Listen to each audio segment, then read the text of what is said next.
RTI 9 news కి స్వాగతం. BJP Medak MP అభ్యర్థి మాధవలేని రఘునందన్ రావు సంగారెడ్డిలో ప్రెస్ మీట్ పెట్టడం జరిగింది. సంగారెడ్డిలో పోలింగ్ బూత్లను సందర్శించి మండల్ పోలింగ్ బూత్ R&B ఆఫీస్ను కూడా సందర్శించి అనంతరం ఒక ప్రైవేట్ హోటల్లో ప్రెస్ మీట్ పెట్టడం జరిగింది. వారి వెంట బీజేపీ రాష్ట్ర నాయకులు కొండాపురం జగన్, బీజేపీ పట్టణ అధ్యక్షులు రవి, బీజేపీ జిల్లా నాయకులు రవిశంకర్, యశ్వంత్, పవన్ తదితరులు పాల్గొన్నారు. ఆర్టీఐ న్యూస్ రిపోర్టర్ మన్నే మల్లేశం. దురదృష్టకరం. ఎన్నికల కమిషన్ నేను మెయిల్ ద్వారా మా పార్టీ ఫిజికల్గా వెళ్ళి కంప్లైంట్ ఇచ్చింది.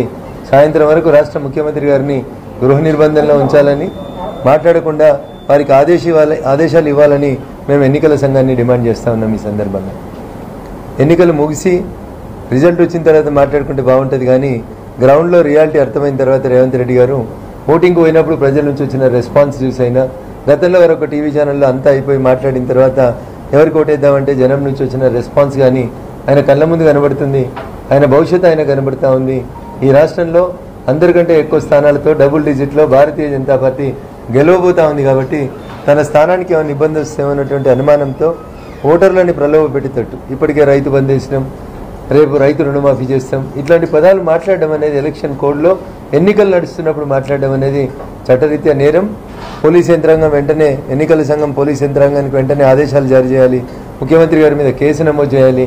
సాయంత్రం పోలింగ్ ముగిసేంత వరకు లేదా ఇంకో 2 రోజుల వరకు ఆయనను గృహ నిర్బంధంలోనే ఉంచాలని చెప్పి నేను ఎన్నికల సంఘానికి ఇప్పుడే కంప్లైంట్ చేయడం జరిగింది.